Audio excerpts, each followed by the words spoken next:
Men bir odamga qarz berganman, shu qarzni u ado qila olmayapti, bera olmayapti menga. Men uni oldiga keldim, zakot pulimni olib keldim va unga hozir senga pulni beraman, pulimni qaytarib berasan. Kelishdikmi degan holat bo'lmasligi kerak. Uni zakotni pulini berib, mana Alloh meni boy qiluvdi, shu ibodatni qilishlik uchun menga ko'maklashib yuborgin deb berishligi kerak bo'ladi.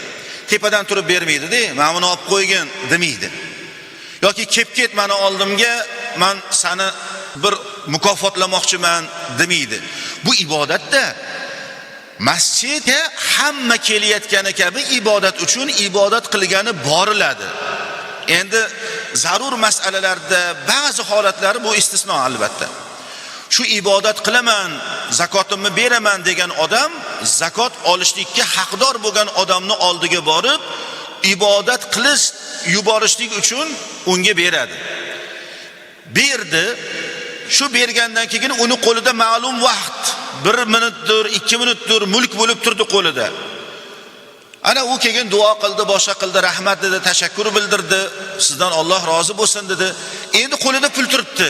Endi qarzingizni bering desa endi bo'ladi. U oldindan kelishib olib yoki bo'lmasa men o'sha bilan ikkalamiz bu boradagi muammolarimizni hal qilib oldik, oldi berdimiz desa bo'lmaydi.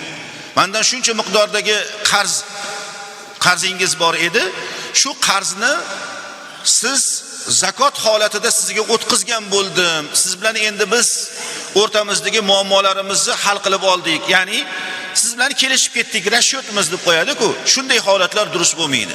Qo'liga mulk qilgan holatda berilishligi kerak bo'ladi.